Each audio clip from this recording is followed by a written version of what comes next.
همیشه در جستجوی عشق واقعی بودم، اما وقتی که عشقم با دوستم ازدواج کرد به عشق ممنوعه تبدیل شد و مجبور به خیانت شدم. به کانال سایه های خیانت خوش اومدید. ما در اینجا سرگذشت واقعی افراد رو روایت می کنیم.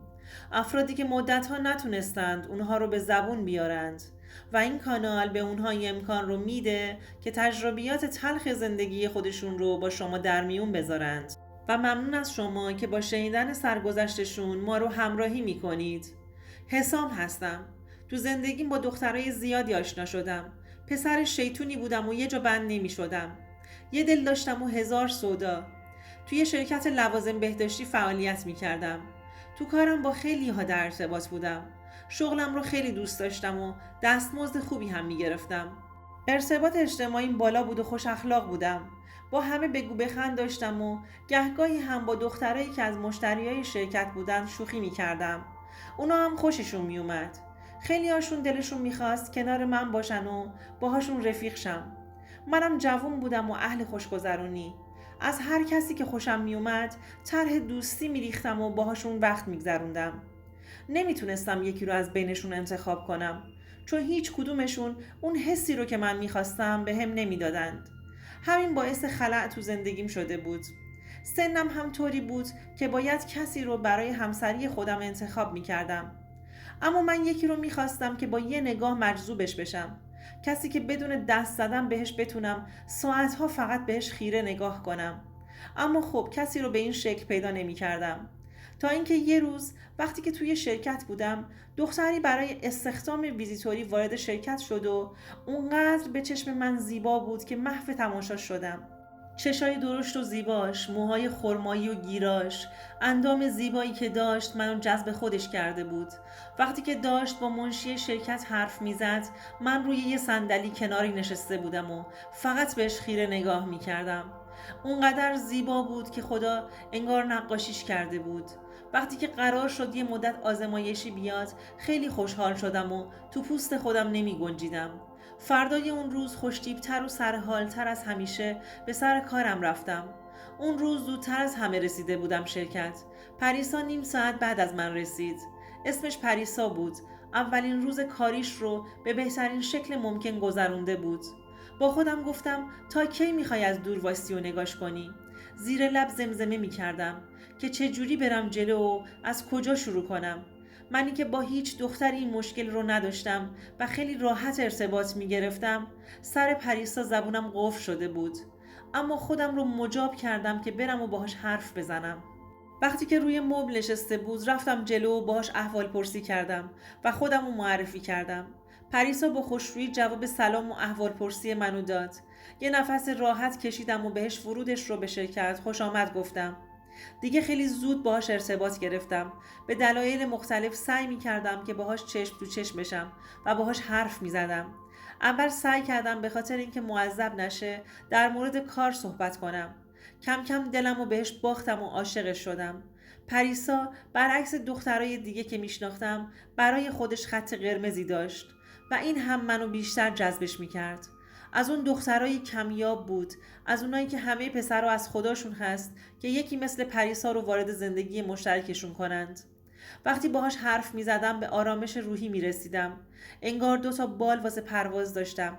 زندگی برام زیباتر شده بود. سعی می کردم تو کار بهش کمک کنم. مشتریای خودم رو بهش می دادم تا زودتر تو کارش راه بیفته. دلم می خواست تو شرکت پابند بشه. خلاصه هر کاری که از دستم برمی اومد برای نگه داشتنش تو شرکت انجام می دادم. من و پریسا همکارای خوبی شده بودیم و رابطمون خیلی دوستانه بود.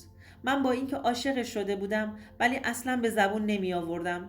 نمیخواستم دست و پام جلوش بلرزه و این قضیه رو احساس کنه. یه روز که مثل همیشه به شوق دیدن پریسا به شرکت اومدم احساس کردم که سر کار نیومد. هر چقدر تو شرکت موندم که شاید بیاد و ببینمش اما نیومد. نه فقط اون روز بلکه روزای دیگه هم سر کارش نیومد. دیگه افسردگی گرفته بودم. به شدت به هم ریخته بودم. حال انجام دادن هیچ کاری رو نداشتم. ناراحت بودم به حدی که اشتهای غذا خوردنم رو از دست داده بودم. همش تأسف میخوردم که چطور به همین راحتی یه همچین دختری رو از دست دادم. چرا بهش شماره‌مو ندادم؟ چرا بهش پیشنهاد دوستی ندادم؟ خیلی حال دلم خراب بود. نمیدونستم چطور و از کجا میتونم پیداش کنم. حتی شماره‌ای که برای ویزیتوری توی پروندهش گذاشته بود هم خاموش بود. هیچ راه ارتباطی باهاش نداشتم که بتونم پیداش کنم. سعی میکردم چشمام رو ببندم و حداقل تو رویاهام ببینمش. چقدر راحت و سریع از دستش داده بودم. اصلا فکرشو نمیکردم یه اتفاق برام بیفته. منی که تمام عمرم منتظر یه همچین دختری بودم، اما حالا از دستم پریده بود و زندگیم با ناراحتی سپری میشد. وقتم رو دیگه تو کافه ها میگذروندم. یه روز که همینجوری تو خودم بودم، یهو دیدم یکی صدام میکنه. وقتی سرم رو بالا آوردم دیدم یکی از دوستان دوران دانشگاه هم هستش. با دیدنش کلی خوشحال شدم. خنده رو لبام نقش بسته بود. انگار برای چند لحظه پریسا رو فراموش کرده بودم. دوستم به طور اتفاقی به اون کافه اومده بود. از دیدنش حال دلم عوض شده بود. با هم خیلی حرف زدیم، از خودمون برای همدیگه گفتیم. من بهش گفتم که در حال حاضر توی شرکت کار میکنم و مجرد هستم. و امیر هم میگفت بعد از تموم کردن دانشگاهش تو رشته خودش مشغول به کار شده و قراره به زودی با دختری که خانوادش براش انتخاب کردند ازدواج کنه. براش خیلی خوشحال شدم و بهش تبریک گفتم. دوستان عزیزم، اگر تا اینجای داستان خوشتون اومد لطفاً این ویدیو رو لایکش کنید. چون یه قرار کاری داشتم باید زود میرفتم. شماره‌مو بهش دادم و ازش خداحافظی کردم. بعد از اون روزا همش با هم بودیم. وقتهای بیکاریمون رو با هم میگذروندیم تا اینکه روز عروسی امیر رسید. من به عروسیش دعوت بودم. خوشحال بودم که عروسی رفیقمه. اون روز زودتر از کار برگشتم خونه. وقت آرایشگاه داشتم. میخواستم به عنوان دوست داماد به بهترین شکل جلوی خانومش و مهموناشون حاضر بشم. وقتی که وارد مجلس شدم هنوز عروس و دوماد نیومده بودند. بعد از چند ساعت ورودشون رو به تالار اعلام کردند. من که تو پوست خودم نمی گنجیدم از سر جام بلند شدم و به پیشواز عروس و دوماد رفتم. جلوی در ورودی تالار ایستادم.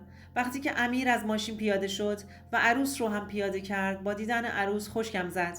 قلبم داشت از سینه می اومد بیرون. پریسای من همون عروس تالار بود و امیر هم در کنارش شونه به شونه هم وارد تالار شدند. پریسا متوجه من نشد، اما من داشتم زجر می کشیدم. چقدر دنبالش گشته بودم که بهش بگم دوستش دارم و عاشقش هستم، اما حالا باید کنار صمیمی‌ترین دوستم می‌دیدمش. دنیا جلوی چشام تیره و تار شده بود. اون دیگه همسر دوستم بود و هیچ کاری از دستم بر نمی اومد. فقط باید حسرت به دست آوردنش رو تو قلبم جا می کردم. یه گوشه سر جام نشستم و با حسرت پریسا نگاه می کردم. عشقم جلوی چشام عروس شده بود و من عاجز مونده بودم. تا آخر عروسی نمیدونم چطور تونسته بودم صبر کنم. فقط به خاطر امیر بود که مونده بودم و داشتم تحمل میکردم. بالاخره عروسی به ساعتهای پایانیش رسید و من برای دادن کادو به جلو رفتم. وقتی که پریسا نگاهش به من افتاد شوکه شده بود. منم با لبخند کادوم رو تقدیم کردم و سریع از مجلس خارج شدم. اون شب بدترین شب زندگیم بود. شبی که به سختی سپری شد.